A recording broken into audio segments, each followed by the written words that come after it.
Chaque décennie voit naître des courses et autant de champions mémorables, chacun pouvant prétendre rentrer au panthéon de la course motocycliste. Et les années 80 ne font certainement pas exception à la règle. Cette décennie débutera avec un Kenny Roberts, pilote 3 fois champion du monde, et finira avec le même Kenny Roberts, patron de sa propre écurie. Mais par-dessus tout, on verra apparaître une nouvelle génération de pilotes, baptisés les rois de la glisse. Des pilotes dont la valeur atteignit rapidement le million de dollars. Nous allons regarder les 10 meilleures courses de ces 10 années magiques. Les meilleurs pilotes d'alors ayant choisi eux-mêmes leurs courses préférées. Eddie Lawson, Christian Sarron, Kevin Schwantz, Ron Aslam, Randy Mamola, Wayne Rainey en 500 et en 250, Cito Pons et Tony Mang. Nous commencerons avec le seul pilote ayant réussi à vaincre l'hégémonie américaine en 500, Wayne Gardner. Wayne Gardner, vous avez remporté le titre mondial en 1987. Vous avez réalisé d'extraordinaires courses. Mais si je vous demandais d'en citer une parmi toutes, laquelle choisiriez-vous? C'est une question assez difficile, mais une me revient en tête, même si je ne l'ai pas terminée. J'ai cassé dans les 2 derniers virages du circuit lors du dernier tour. C'était au Paul Ricard, le Grand Prix de France en 1988. Ce serait l'une de mes préférées, l'une de celles où j'ai le mieux piloté. J'étais parti en tête, puis j'avais pris une certaine avance. Je pensais que je tenais la victoire, mais j'ai cassé dans les derniers tours. Mais la course entière fait une lutte entre Eddie et moi-même, et Christian et Kevin Schwantz. Ce fait une superbe course, et aujourd'hui un merveilleux souvenir. C'était pendant une étouffante journée d'été, avec plus de 60 000 personnes qui avaient pris d'assaut les gradins du circuit Paul Ricard, dans le sud de la France. Comme d'habitude, Randy Mamola amusait la galerie. Sarron était en pole position sur Yamaha, mais le Britannique Niall Mackenzie sur Honda réalise le all shot depuis la 2e ligne, avec derrière lui Kevin Schwantz sur sa Suzuki. Mackenzie, Schwantz, Gardner et Rainey sur sa Yamaha Lucky Strike. Voilà les pilotes dans les 2 km de la longue ligne droite du Mistral pour la première fois. Et c'est Gardner en tête, suivi de Schwantz, Mackenzie, Sarron, Rainey et Kevin Magee. Le leader du championnat, Eddie Lawson, n'est que 8e, mais ne tient pas à le rester. Déjà se forme en tête un groupe de 8 personnes attaquant dans la chaleur de ce tracé de près de 6 km. Schwantz et Sarron, côte à côte, à un combat Suzuki contre Yamaha, mais Sarron part devant. De retour dans la ligne droite du Mistral, et personne ne veut rester devant afin de ne pas donner un quelconque avantage à un adversaire potentiel. Gardner mène. La Honda Rothman est aussi rapide que la Yamaha et la Suzuki. Lawson et sa Yamaha Marlboro se trouvent en 7e place. Le commandement change sans arrêt. Sarron mène désormais la course, mais avec Gardner et Schwantz dans sa roue arrière. Nous avons un groupe de 4 pilotes en tête. Christian Sarron, premier devant Gardner, et Schwantz et Rainey qui ferment la marche. La victoire semble à portée de Guidon de Gardner. Il n'a que 20 points de retard sur Lawson au classement du championnat du monde, mais son rival est désormais 5e en course et a dans sa ligne de mire les 4 hommes en tête. Gardner cherche à faire le trou, mais n'arrive pas à se débarrasser du trio, se trouvant sur ses talons. Lawson s'est enfin débarrassé de Magee et se rapproche rapidement. Les choses semblent établies concernant la lutte pour la victoire lorsque Lawson réussit à rejoindre le quatuor de tête. Nous avons Gardner, Sarron, Schwantz et Rainey. Le thermomètre a dépassé les 40 degrés et par cette chaleur, les pneumatiques jouent un rôle essentiel. Sarron, Gardner et Schwantz sont tous équipés de Michelin, alors que Rainey, qui roule en Dunlop, commence à perdre du terrain face à ses concurrents. Il va devoir céder sa place à un Lawson enragé, malgré la douleur provoquée par une épaule démise la semaine précédente. Lawson, champion du monde en 86, a dû céder sa couronne l'année suivante à Gardner, mais il est déterminé à récupérer son bien. Tout va se décider dans la ligne droite du Mistral lors d'une de ces fameuses bagarres à l'aspiration devenues pourtant bien rares. Lawson commence à humer le parfum de la victoire en s'emparant de la 2e place. 3 marques différentes, Honda, Yamaha et Suzuki, sont dans la lutte dans la course de l'année. Le pilote en tête change constamment. On a dans l'ordre Sarron, Gardner, Lawson et Schwantz, mais tout peut changer en un rien de temps. L'ancien champion 250, Sarron, peut espérer remporter ici sa 2e victoire en 500. C'est désormais Gardner qui est en tête dans le Mistral, mais Lawson utilise toute sa science du pilotage pour le passer et s'emparer du commandement pour la première fois. Mais l'Australien ne l'entend pas de cette oreille et se précipite à l'intérieur sur sa Honda Rothman. La tension est extrême entre les 4 pilotes et n'importe lequel d'entre eux peut encore prétendre à la victoire.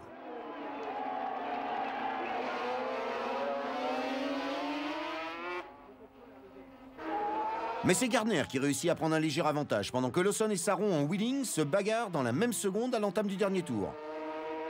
Gardner survole littéralement le circuit. Et la course gagnée, alors qu'il ne lui reste que 2 virages à franchir, mais soudain, c'est le désastre. La Honda Rothman rend l'âme, et tout le monde peut alors apercevoir un Gardner qui quitte la course furieux, frappant de rage son réservoir. Lawson s'envole vers une victoire inespérée devant Sarron et Schwanz, tandis que Gardner, au ralenti, passe la ligne en 4e position, une place loin de récompenser une si belle course. Tony Mang, 5 fois champion du monde dans les années 80, quelle a été votre course préférée? Je pense en 87. La course à Jarama, entre Garriga et moi-même. Pour moi, c'était important. Je pouvais remporter le titre 2 courses avant la fin de la saison. C'était avec les mêmes conditions qu'aujourd'hui. Il faisait très chaud en Espagne et pour moi, ce fut la meilleure course de ma vie. Le héros local, Juan Garriga, un pilote qui a encore tout à prouver, se place dans l'étouffante chaleur de ce Grand Prix d'Espagne. Il a réussi une super performance en remportant la pole position, ce qui fait de lui l'un des favoris en course. Mais les vieux briscards de la piste ont eux aussi des prétentions à la victoire. Tony Mang participe là à son 5e championnat du monde. Son principal rival est un compatriote, Reinhold Roth. C'est d'ailleurs Roth qui prend la tête avec sa Honda dès le départ devant Dominique Sarron, lui aussi sur Honda. À la fin du premier tour, Mang a déjà rattrapé tout ce petit monde et se retrouve en 2e position derrière Roth avec Sarron en 3e place et Garriga, tout juste âgé de 24 ans, en 5e position.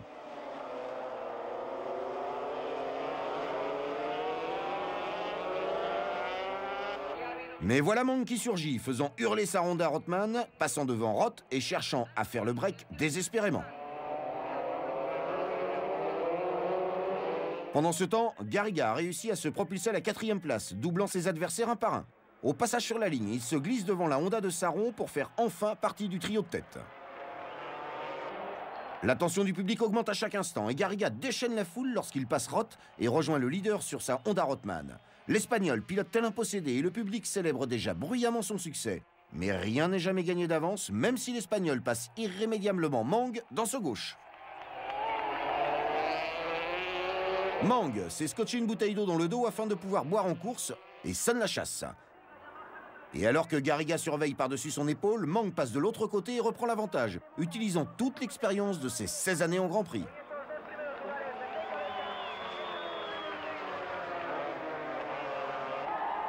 Garriga essaie de repasser à l'extérieur. Derrière, on trouve Roth, Sarron et Cito Pons. Le public hurle de joie lorsque Garriga passe devant une nouvelle fois. Leur nouveau héros est déterminé à ne pas décevoir ses fans. Mais Mang repart instantanément à la poursuite de la Yamaha. Mang pilote avec cette formidable détermination qui lui a déjà valu 4 titres de champion du monde. À 37 ans, Mang est en tête dans la ligne droite, mais il doit faire attention car Garriga n'est pas loin. Et la Yamaha, en pleine aspiration, repasse le champion dans la ligne droite des stands.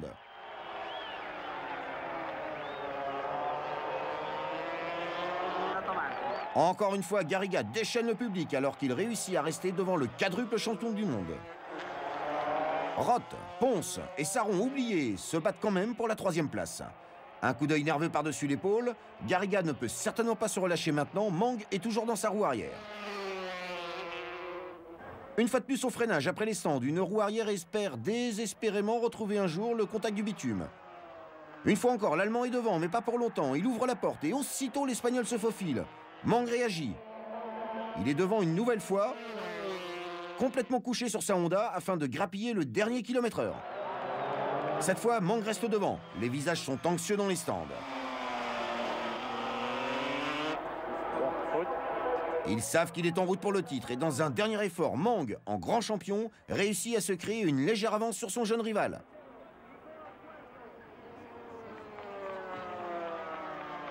Ce n'est peut-être qu'un léger avantage, mais il est crucial. Mang veut encore et toujours gagner. Et bien que le seul homme qui puisse le priver du titre soit Roth, il s'échappe irrésistiblement. Dans la partie sinueuse, Mang est définitivement fantastique. Garriga jette ses dernières forces dans la bataille, mais trop tard. Tony Mang passe sous le drapeau à damier avec 8 dixièmes d'avance. Garriga récolte une superbe seconde place. Mang empoche avec cette victoire son 5e titre mondial, le plus beau, mais aussi le dernier. Kenny Roberts, vous dirigez actuellement votre propre écurie qui a déjà remporté un titre mondial en 1990. Mais revenons dans les années 80 alors que vous étiez pilote. Quelle est la course qui vous a le plus marqué? Eh bien, j'ai arrêté la compétition en 83, 80, 80 et 82 furent des années qui nous ont permis de développer les motos actuelles. Il y a eu des hauts et des bas. Mais pour le souvenir, je dirais probablement Silverstone en 1983. Ce fut une victoire très révélatrice. Je me baladais littéralement lorsque je me rappelle que 2 pilotes se sont crashés au 5e tour. La course a alors été stoppée. J'avais carrément déposé Spencer. Eddie était hors course, mais Rainey et Mamola pouvaient encore passer Spencer, qui du coup se serait retrouvé 4e. Et Rainey m'a dit « Hé, ralentis !» Parce que quand tu avances comme ça, on n'arrive plus à rattraper Spencer. J'ai donc fait ça. Au second départ, je décide de larguer tout le monde. Et Rainey a passé Spencer, tout comme Eddie. Mais le tour d'après, Freddie se plaçait second. Et au bout du compte, ça m'a coûté le titre. Mais je me souviens de cette course décisive. Tout était parfait. Nous avions de bons pneus. Les motos étaient parfaites. C'est vraiment une course dont je me souviens. Jetons un œil à cette grille. 41 partants au Grand Prix d'Angleterre en 1983, avec encore le départ à la poussette. Le meilleur dans cet exercice était Ron Aslam. Et il pointe en tête dans le premier virage. Aslam est sur la Honda d'usine numéro 9, avec derrière lui Spencer et son numéro 3, et Mamola le 6. Un tour complet du rapide circuit de Silverstone, et l'on retrouve dans l'ordre Spencer, Mamola, Roberts et Aslam. Et le style inimitable du numéro 27, c'est Eddie Lawson. Spencer mène devant Mamola et Roberts tout proche. Maintenant, tout change rapidement et c'est Mamola qui mène devant Roberts, second. Déjà 2 fois titré, Roberts prend la tête. Il doit gagner ici pour revenir au championnat. Dans la ligne droite des stands, c'est encore Roberts en tête, mais Spencer essaye de passer à l'intérieur au freinage. Mais c'est complètement raté et cela permet en plus à Mamola de se rapprocher avec sa Suzuki. Les choses reprennent leur place avec un Spencer désormais second. On passe la redoutable courbe de Woodcote et Roberts est toujours en tête. Spencer revient à l'intérieur, mais juste à ce moment, la course est arrêtée.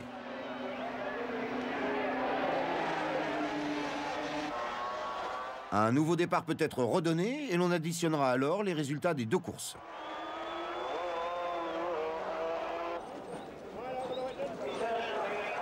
C'est un super départ cette fois-ci pour Spencer avec Mamola juste derrière et Roberts qui s'empare de la 3e place à Copse. Cette fois, Aslam est 5e, juste devant Lawson.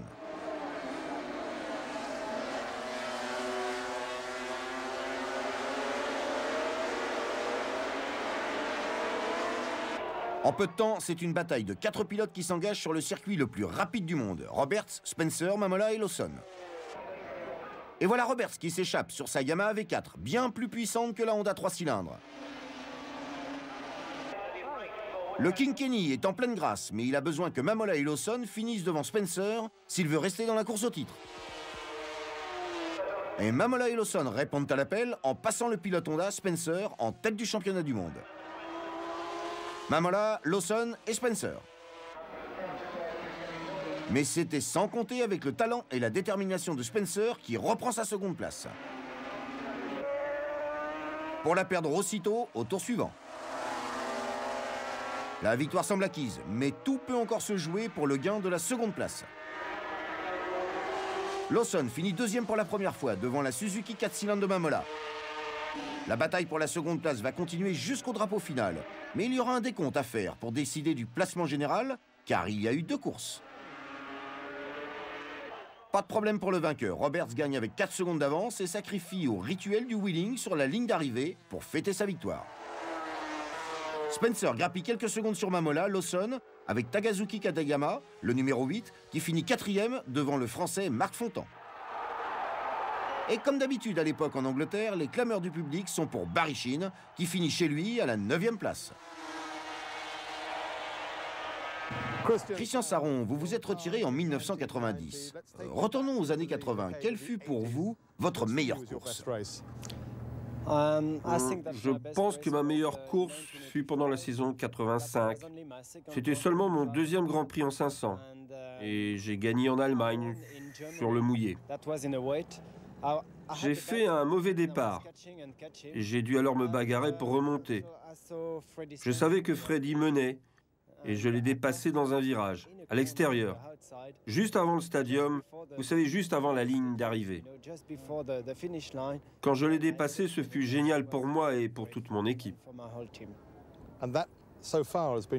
Et ce fut jusqu'ici votre seule victoire en Grand Prix 500, n'est-ce pas? C'est exactement pourquoi c'est un si bon souvenir, car ce fut la seule. La gomme des pneus est bien mouillée sur la grille de départ du circuit d'Hockenheim où va se dérouler le Grand Prix d'Allemagne de la saison 1985. Le départ à la poussette est encore obligatoire et Saron pousse encore alors que tout le monde est déjà parti. Comme cela arrive souvent, Aslam mène sur sa Honda Rothmans devant Spencer et Mamola. Saron est noyé dans les 2 derniers tiers du paquet. La chute de l'Américain Mike Baldwin n'aide pas la progression du pilote français. Christian Saron est alors 18e.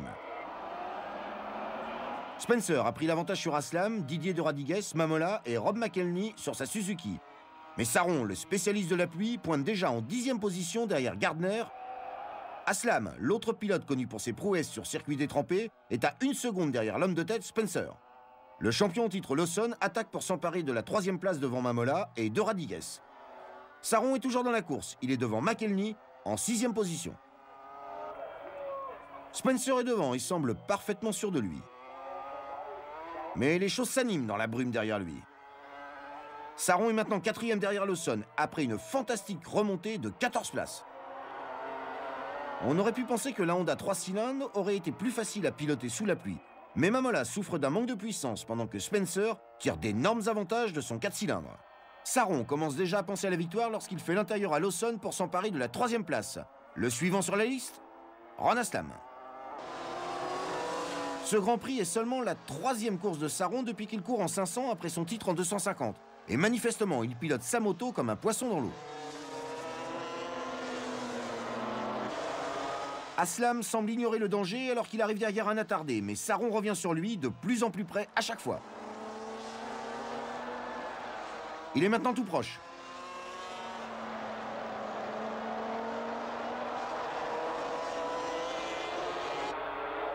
Spencer se croit certainement hors d'atteinte. Il doit déjà penser à autre chose. Saron est passé second. Maintenant, il n'y a plus que Freddie Spencer entre lui et sa première victoire en Grand Prix 500. Alors qu'elle se dirige vers le stadium du magnifique autodrome, les 2 motos sont côte à côte et Saron se prépare à bondir sur sa dernière victime. Écoutez le public pendant que Saron fait l'extérieur à l'Américain qui n'en croit pas ses yeux. Il ne peut même pas s'accrocher.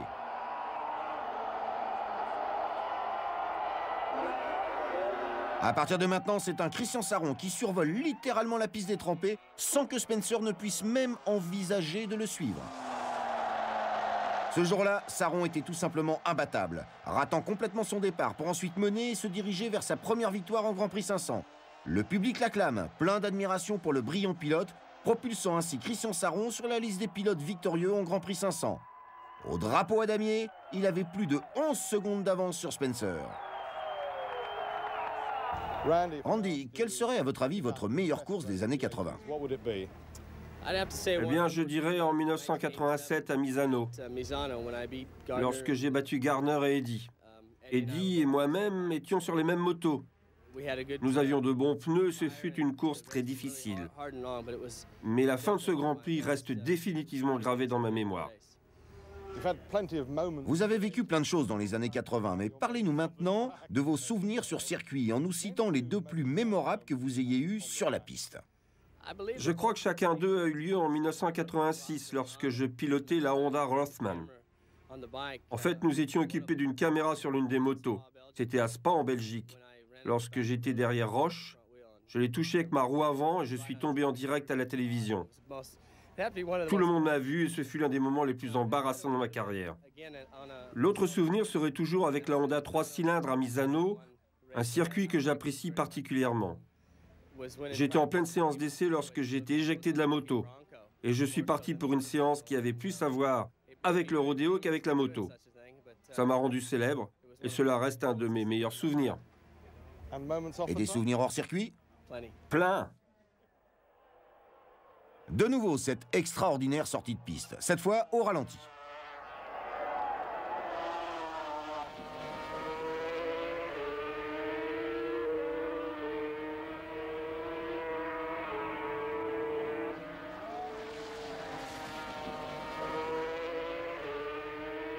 Juste pour voir comment il s'en sort.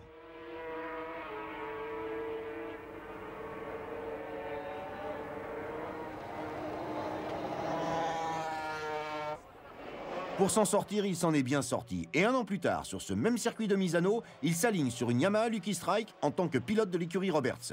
Dès le départ, les Yamaha s'emparent du commandement avec le champion au titre Lawson devant Rob McElhenney et Tadahiko Taira.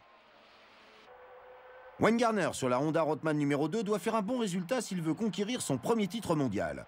Mamola oppose ses pneus anglais Dunlop au Michelin de ses adversaires, s'insérant derrière les 3 motos Marlboro, mais devant Gardner.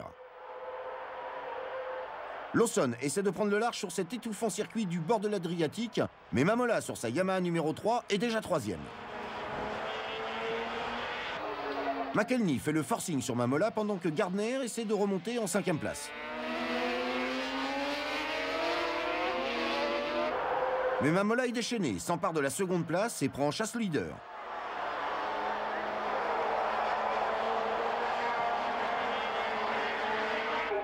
Il attaque comme si l'on était au dernier tour. L'Américain a déjà fait le trou sur le 3e, mais la course est encore loin d'être terminée. 10e tour de course et Mamola voit enfin ses efforts récompensés lorsqu'il fait l'intérieur à Lawson et passe en tête. Lawson le repasse aussitôt, mais Mamola réagit. C'est une bataille de titans et cela ne fait que commencer. Le champion du monde ne va certainement pas renoncer sans se battre, mais on sent qu'il est désormais en difficulté. Lawson est 3e au championnat du monde 1987 à ce moment-là, avec Mamola en seconde place. Aussi, il y a bien plus en jeu qu'un simple Grand Prix. Taira est 3e sur sa Yamaha Marlboro, mais derrière lui se trouve la Honda Rothman du leader du championnat du monde et futur détenteur du titre, Wayne Gardner. Alors qu'il rentre dans la courbe à gauche, Lawson est toujours devant Mamola, qui essaye de faire l'intérieur. Mais encore une fois, Lawson revient sur un Mamola enragé.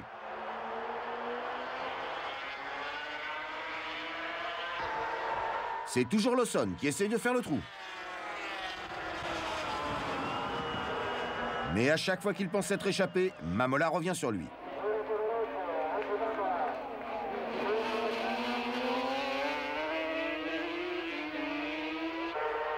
Randy retente la même manœuvre et cette fois, il passe à l'intérieur. Il passe son rival pour s'emparer de la première place. Mamola a l'avantage sur Lawson et cette fois, Mamola veut garder cet avantage. Gardner a passé le japonais Taira et se retrouve 3e, mais remonter sur le duo en tête semble impossible. Devant, c'est un mano à mano auquel se livrent Mamola et Lawson. Mamola est toujours en tête. Mais Lawson se bat, essayant tout ce qu'il peut pour reprendre le commandement. Quelle magnifique publicité pour Yamaha et pour les Grands Prix moto. Finalement, Mamola prend l'avantage et s'échappe.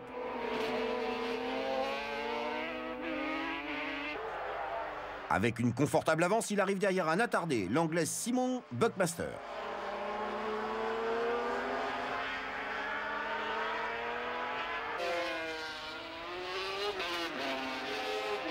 Lawson essaie toujours de remonter, mais c'est fini. Mamola part dans un long wheeling en levant un doigt vers le ciel comme pour dire « cette course, c'était la mienne ». Le public l'adore et vous pouvez voir pourquoi. Randy Mamola, le roi clown de la course moto. Indubitablement, avec nous l'un des plus grands pilotes des années 80, double champion du monde, l'Espagnol Sito Pons, qui a remporté le titre en 1988 et en 1989. Si nous vous demandions de citer votre Grand Prix favori dans les années 80, que répondriez-vous? Eh bien, je pense que la course la plus palpitante pour moi serait celle où pour la première fois, je suis devenu champion du monde en 88. J'ai gagné et ce fut une course difficile, car il y a eu 2 départs et je pouvais être titré. Tony Mang avait été sacré en 1987.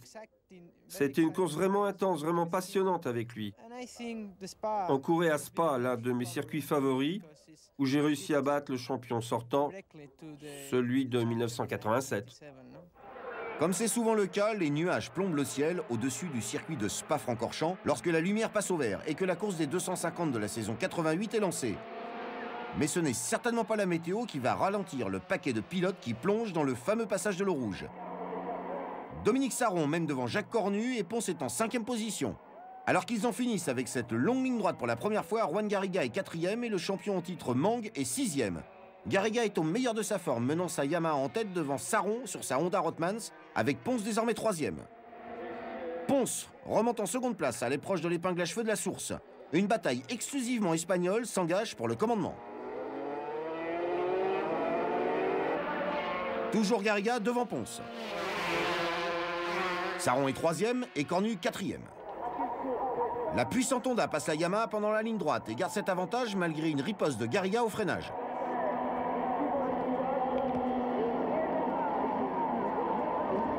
Sarron est toujours 3e devant Cornu avec Mang en 5e position sur la moto numéro 1.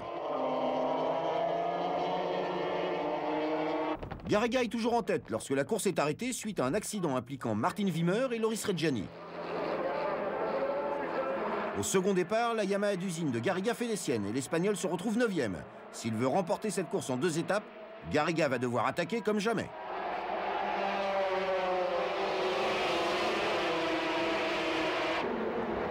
Mang a réussi à placer son numéro 1 en tête devant Cornu, Roth, Sarron, Carlos Cardus et Pons. Les 2 Allemands partent rapidement devant, mais Pons ne perd pas de temps à remonter en 3e place. Pons ne rêve que d'une chose, battre le champion du monde dans une course à la régulière.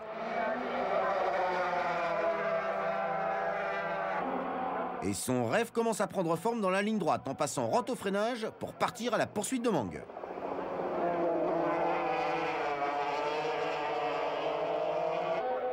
Quelques tours plus tard, le rêve est réalisé. Garriga mène alors qu'il entre dans la source.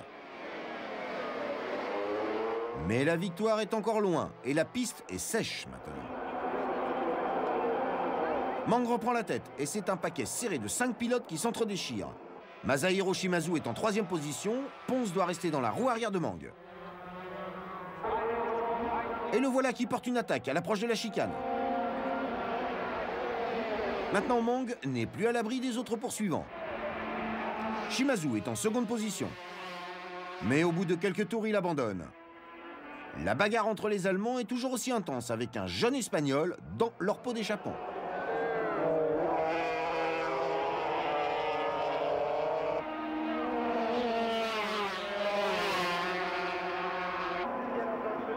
Ils sont 4 pour la victoire dans le dernier tour avec Mang qui mène devant Pons dans la ligne droite suivi de Cornu et Roth. Mang toujours devant. Pons puise dans ses dernières réserves de courage et passe en tête à la chicane de l'arrêt de bus.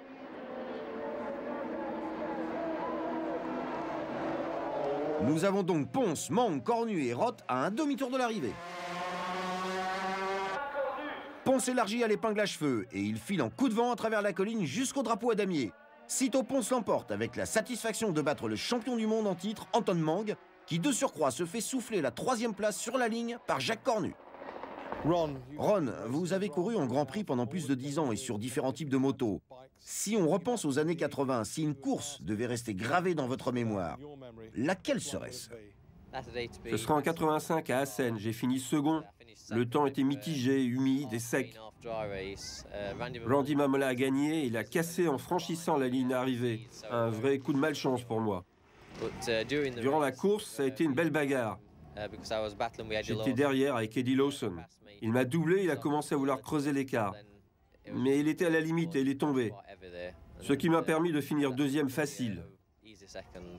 Vous n'avez jamais gagné de Grand Prix, n'est-ce pas? Mais il s'en est fallu souvent de peu. De très peu, oui, mais je n'en ai jamais gagné un. J'ai accumulé les troisièmes places et j'ai fini une fois second. Un beau souvenir. Et le meilleur. Et le meilleur. Si Ron se souvient de cette météo mitigée, les conditions de course étaient pour le moins humides, lorsque les pilotes se mirent à pousser leur moto devant le public d'Assen, où Mamola ne tardera pas à partir devant. Derrière lui, on retrouve Aslam, De Radigues, Spencer, Christian Sarron et Eddie Lawson. Mais deux d'entre eux ne termineront pas. Sarron chute et entraîne avec lui Spencer, le champion en titre. Le reste des pilotes réussit miraculeusement à échapper au désastre. Cette course est un véritable supplice. Mais pas pour Mamola, il est payé pour ça. Je veux parler du public, trempé jusqu'aux os. Aslam, bien installé en seconde place, avec des conditions de pilotage dantesques, comme vous pouvez le voir. Mais il faut compter avec le champion en titre Lawson qui ne cesse de remonter. Aslam, sur sa Honda Rothman, est l'un des meilleurs pilotes de Grand Prix sur piste mouillée. Malheureusement pour lui, Lawson et Mamola sont également des artistes sous la pluie.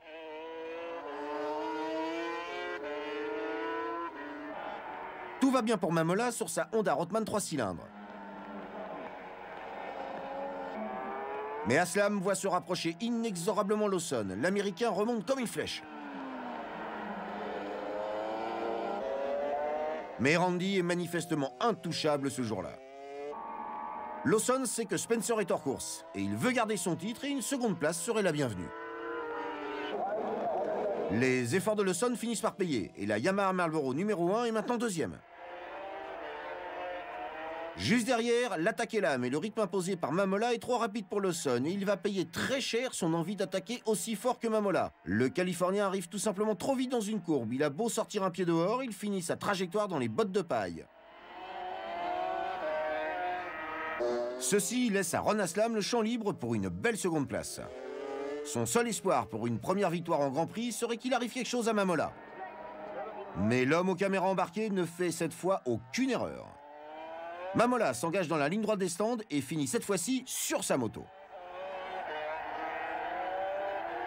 Il laisse derrière lui un long sillage de gouttelettes de pluie en franchissant la ligne d'arrivée, tandis que Aslam est derrière à 13 secondes.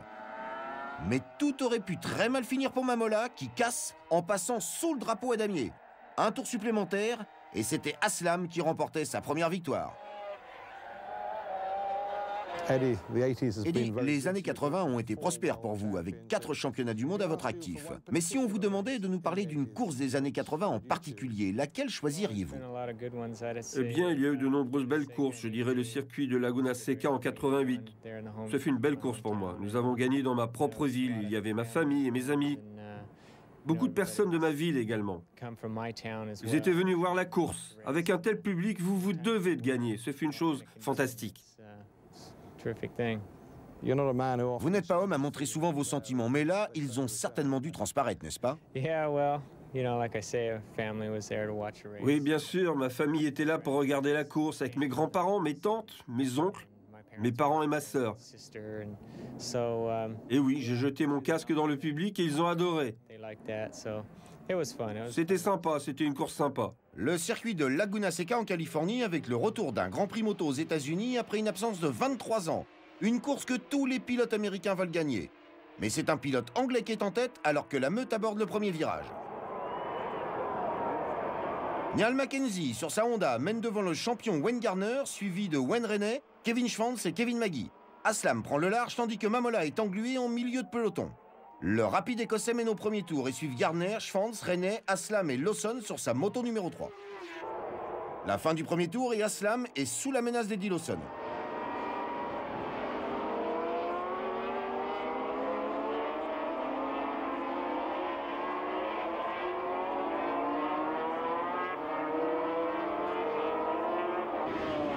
Mackenzie, désormais en tête, aborde le célèbre tire-bouchon.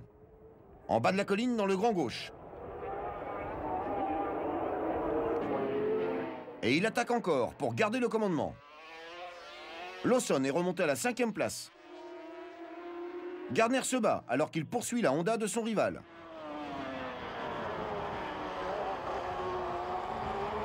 Pendant que Lawson et Wayne Rainey sont côte à côte. Troisième, quatrième et cinquième, Schwantz, René et Lawson se bagarrent sous le soleil californien.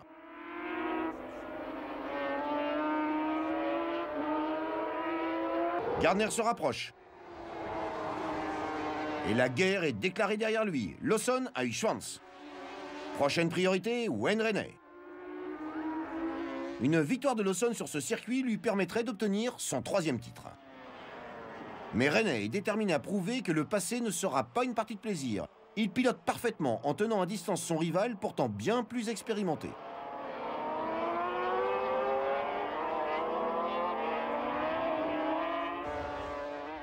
René sur la Yamaha Lucky Strike de l'écurie Roberts et Lawson sur une Yamaha Marlboro, une équipe dirigée par Agostini. Si c'est fermé devant, ça se bagarre pour la troisième place. René et Gardner sont côte à côte et Mackenzie est également sous pression.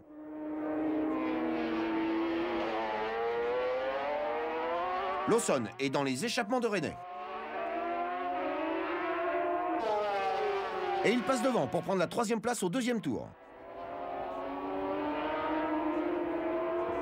Mackenzie s'accroche, il sent la chance d'une première victoire en Grand Prix. Lawson a maintenant l'Australien Gardner en ligne de mire. C'est toujours Mackenzie. Devant Gardner et Lawson. Le Californien est déterminé à gagner dans son pays. Maintenant, Gardner a Lawson juste derrière lui.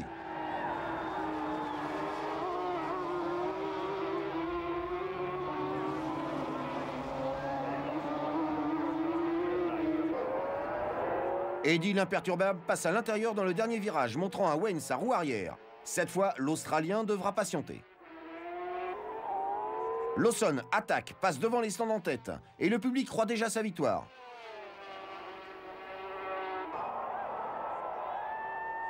Et ils ne seront pas déçus. Lawson s'empare de la seconde place.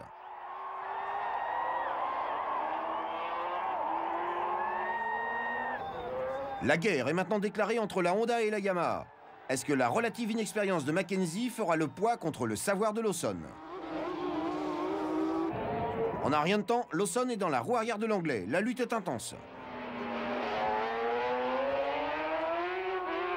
Le Britannique reste devant, mais pour combien de temps?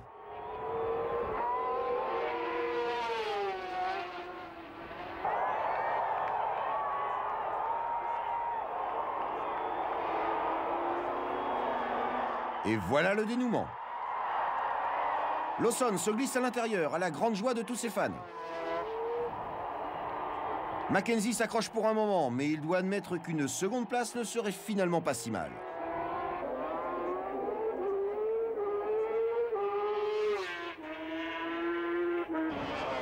Et Gardner est désormais trop loin. L'Australien pointe alors que les pneus de Mackenzie sont à out. Mais il ne peut espérer au mieux que la troisième place. Le public manifeste son admiration tandis qu'Eddie Lawson remporte ce Grand Prix sur ses terres, le premier de l'ère moderne aux États-Unis. Kevin Schwantz. Kevin Schwantz, nous sommes dans les années 90, mais retournons aux années 80. Vous avez débuté les Grands Prix au début de l'année 88. Rappelez-nous votre course favorite. Bien, je pense qu'il s'agit plus que tout de la première course que j'ai gagnée au Japon en 1988. Ce fut une longue bataille entre Wayne Gardner et moi-même lors de ma première saison de Grand Prix. Cette course restera jamais gravée dans mon esprit. A-t-elle une signification particulière pour vous?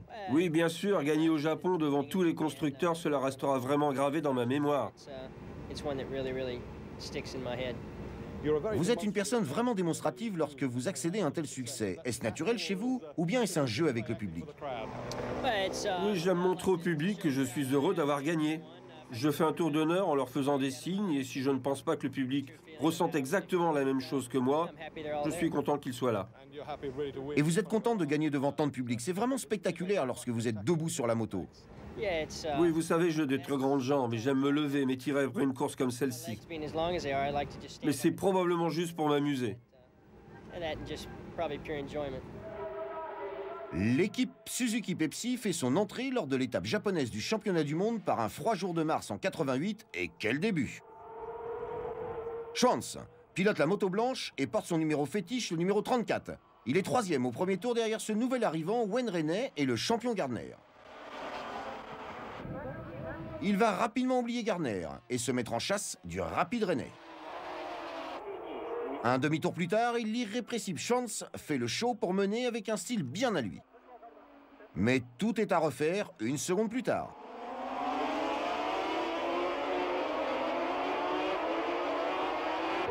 Un tour plus tard, et cette fois, aucune erreur ne sera commise.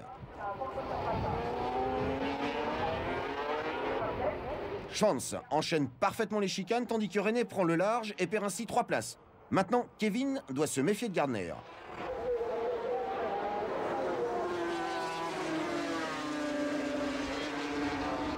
Les deux pilotes sont OK dans les chicanes. Mais un rapide coup d'œil de Schwanz sur Gardner lui indique qu'il n'est pas à l'abri.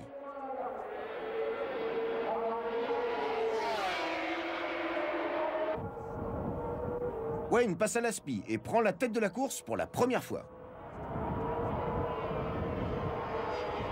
La bataille pour la victoire est engagée entre le pilote de la Honda Rothman et son rival équipé de la Suzuki Pepsi.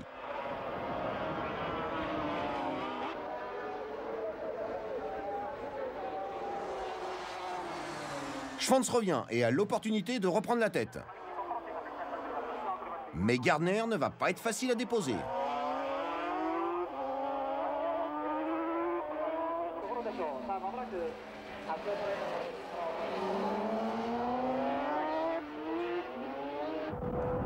Encore une fois, Gardner essaye la vieille tactique de l'aspiration, mais ça ne marche pas, et il devra pour l'instant rester second.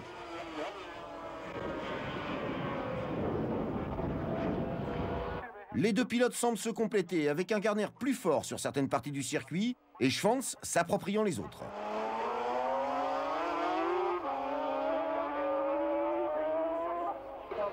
Les chicanes de nouveau, et Gardner est devant cette fois-ci. Ce duo semble jouer au chat et à la souris. Schwanz tente l'extérieur, mais ça ne passe pas. Il essaye de nouveau, mais Gardner s'accroche à la mince avance qu'il possède. La Suzuki essaie de se rapprocher suffisamment pour prendre l'aspiration de la Honda, alors que toute l'équipe, inquiète, attend le dénouement dans les stands.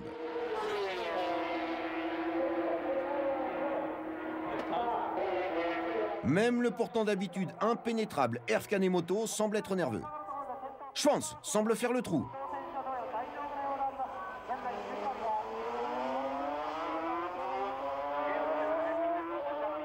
Mais alors qu'il revient sur les attardés, Gardner fait soudainement sa réapparition.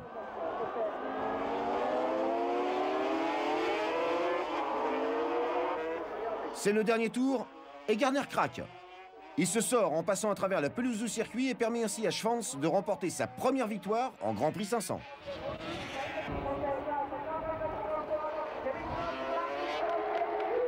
Gardner ne peut que revenir sur la piste et se contenter de la seconde place, alors que Schwanz fait sa première démonstration de ses maintenant célèbres pitreries de vainqueur.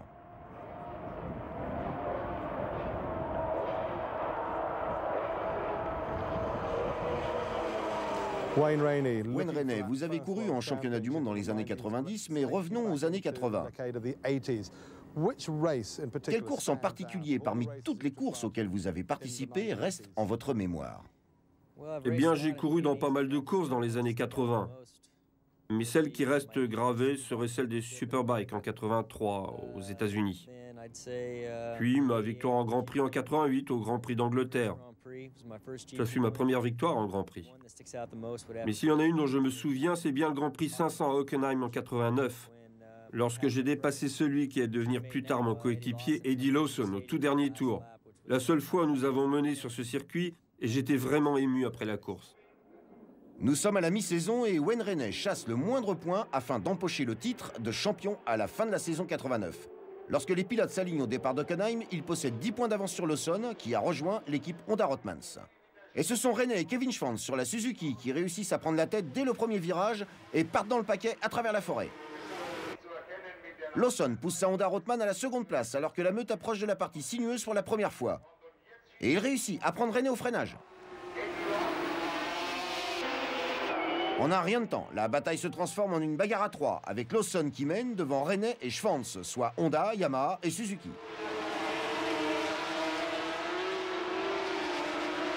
Les Californiens Lawson et Rainey commencent à prendre le large sur le Texan en 3e position. La bataille se déroule maintenant à deux. René ne lâche pas Lawson, guettant la moindre erreur de l'homme en tête afin de pouvoir en profiter immédiatement si l'occasion se présente.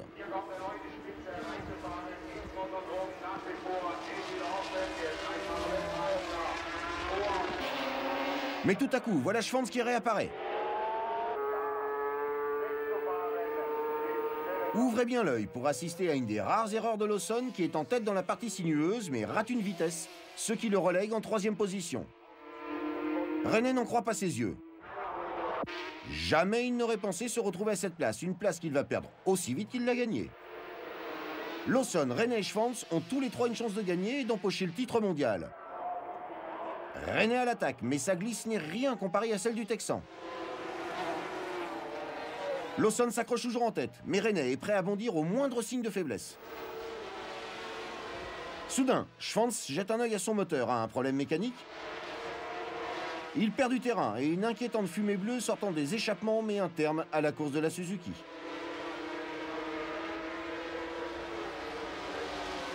La course de la Suzuki étant terminée, le combat se continuera à 2 pilotes.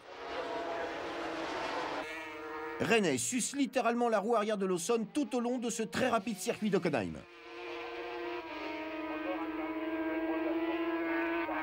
Mais il a beau tout tenter, la Yamaha Lucky Strike du Team Roberts semble inaccessible. Mais Lawson serait stupide de croire que René va baisser les bras à ce moment de la course.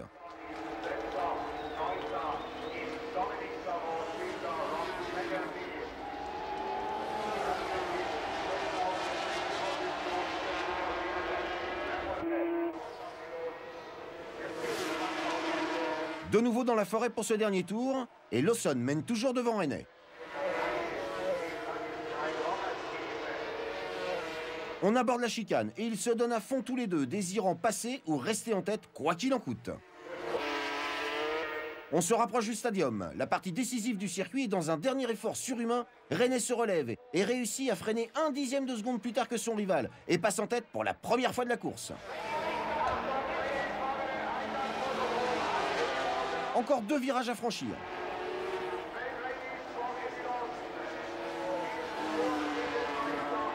Regardez cette impressionnante glissade de René. Lawson se rapproche, ils sont tous les deux roue dans roue. Et René s'accroche jusqu'au drapeau à damier pour remporter sa plus grande victoire. Et c'est le même René qui débutera la décennie des années 90 en remportant son premier titre mondial. Son adversaire Eddie Lawson fête sous les hurrahs du public son titre, le 4e titre mondial d'un homme qui aura marqué les années 80. Désormais, c'est John Kosinski qui termine en fanfare ces années 80 et apparaît comme le pilote à suivre des années 90. Et voici l'homme par qui tout a commencé en remportant le premier titre mondial en 500 des années 80. Il peut aujourd'hui constater son influence à l'aube des années 90. Et il y aura encore bien d'autres courses qu'il pourra regarder avec une fierté légitime.